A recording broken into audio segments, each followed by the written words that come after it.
तंदूर से बनने वाली नान अरब देशों की देन है। तंदूर एक फ़ारसी अल्फाज है, यानी मिट्टी से बनी भट्टी।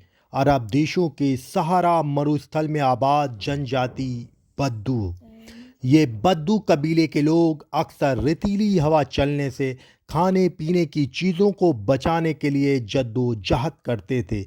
कहते हैं ना कि आवश्यकता आविष्कार की जननी होती है। इसी क्रम में रेतीली हवाओं से खाने को महफूज रखने के लिए ये बद्दू जनजातियों के बाशिंदे ज़मीन में गड्ढा खोदकर तंदूर बनाते थे, जिसके भीतर आग जलाकर खाना बनाते थे। वहीं से ये जायकेदार तंदूरी नान दुनिया फ़ानी में अपनी बेजोड़ जायके के चलते शोहरत आम हो गई। ये जायकेदार तंदूरी रोटी अरब की रेतीली वादियों से होती हुई सल्तनत हिंद तक पहुंच गई। वैसे तो तंदूर की उपस्थिति का प्रमाण हड़प्पा, मोहनजोदड़ो और सिंधु घाटी सभ्यता की खुदाई में मिले अवशेषों से भी पता चलता है। नान के जायके से वशीभूत होकर मुगलों ने इसको एक अलग मुकाम पर पहुंचा दिया। मुगल बादशाह जहांगीर के ज़माने में तंदूरी नान की बहुत सी वैरायटी मंजर आम पर आ चुकी थी। जहांगीर ने अपने दरबार में देश दुनिया के नामचीन खानसामों को प्रश्रय दिया था। उसी वक्त से एक जगह से दूसरी जगह ले जाने वाले तंदूर चलन में आ गए। तंदूरी नान का सबसे पहले जिक्र अमीर खुसरो ने अपनी किताबों में किया है। खुसरो ने नान की दो किस्मों का जिक्र किया है, नान तानुक और नान तंदूरी। नान तंदूरी देश दुनिया में बहुत ही ज़्यादा फेमस हो चुके हैं। शादी समारोह या होटल रेस्टोरेंट में नान तंदूरी काफ़ी मकबूल है।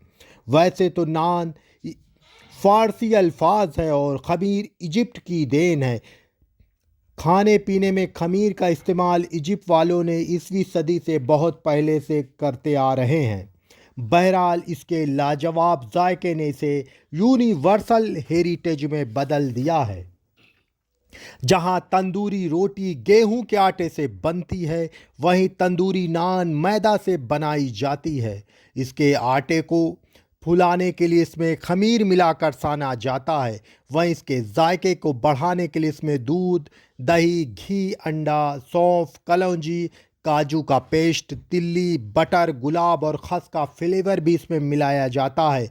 अलग अलग जगह अलग अलग स्टाइल में उसके जायके को बढ़ाने के लिए नान बनाई जाती है। अमीर खुसरो के बाद विश्व फलक पर नान का जिक्र इतिहासकार विलियम टूके की यात्रा संस्मरण में सन 1803 में आता है। उस वक्त टर्की की राजधानी इस्तांबुल पूरी दुनिया में जायकेदार लजीज पकवान के लिए फेमस हो चुका था।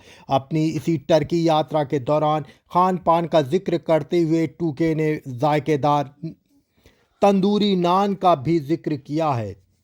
अब तो वेस्टर्न कुजीन्स में पिज़्ज़ा नान, बर्गर नान जैसे कई वैरायटी जायके में चार चांद लगा रही है। अब तो मार्केट में तरह तरह के इलेक्ट्रिक तंदूर भी दिखाई देने लगे हैं, लेकिन फिर भी आज भी शादी ब्याह में जायकेदार नान ट्रेडिशनल तंदूरों पर ही बनाए जाते हैं, जिसकी वजह से ट्रेडिशनल तंदूर में बनने वाले नान बहुत ही स्पंजी हो जाते हैं और बहुत अधिक सालन सोखते हैं, जिससे सालन के साथ नान का इस्तेमाल करने से बहुत ही जायका बढ़ जाता है।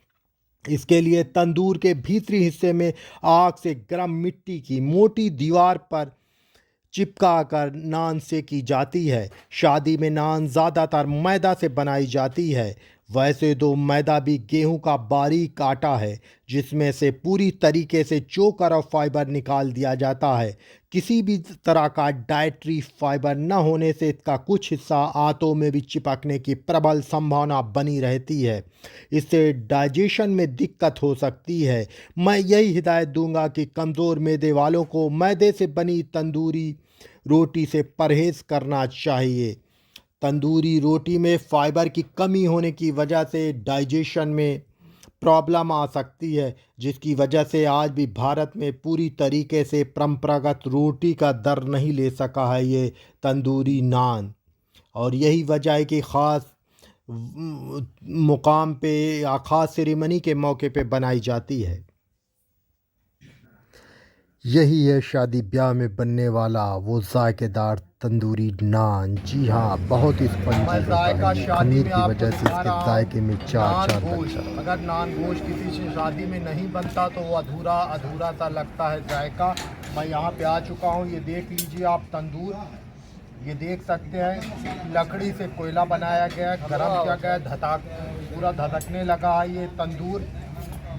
ये एक बड़े से घड़े के में का मिट्टी का बना हुआ तंदूर है। आप देख सकते हैं इसमें नान तैयार हो रही है, खमीरी रोटी जिसको कहते हैं।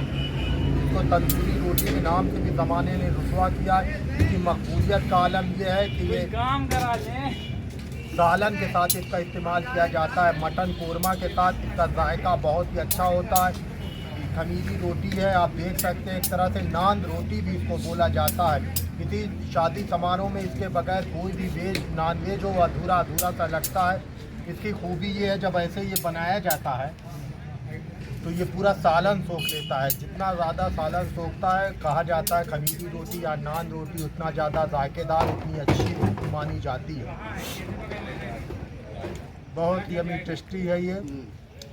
इसमें खस्तापन भी है और नमक का भी आता है, सौंधापन मिट्टी का आ रहा है।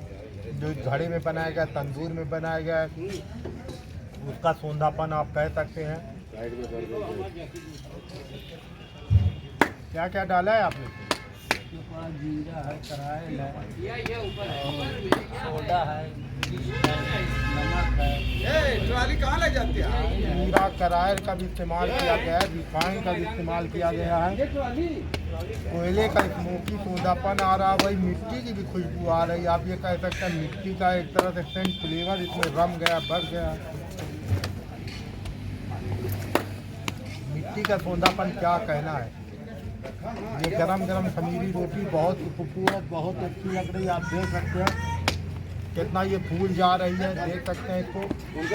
ये बहुत अच्छी तरीके से सालन को सोखती है, मटन कोरमा के सालन को,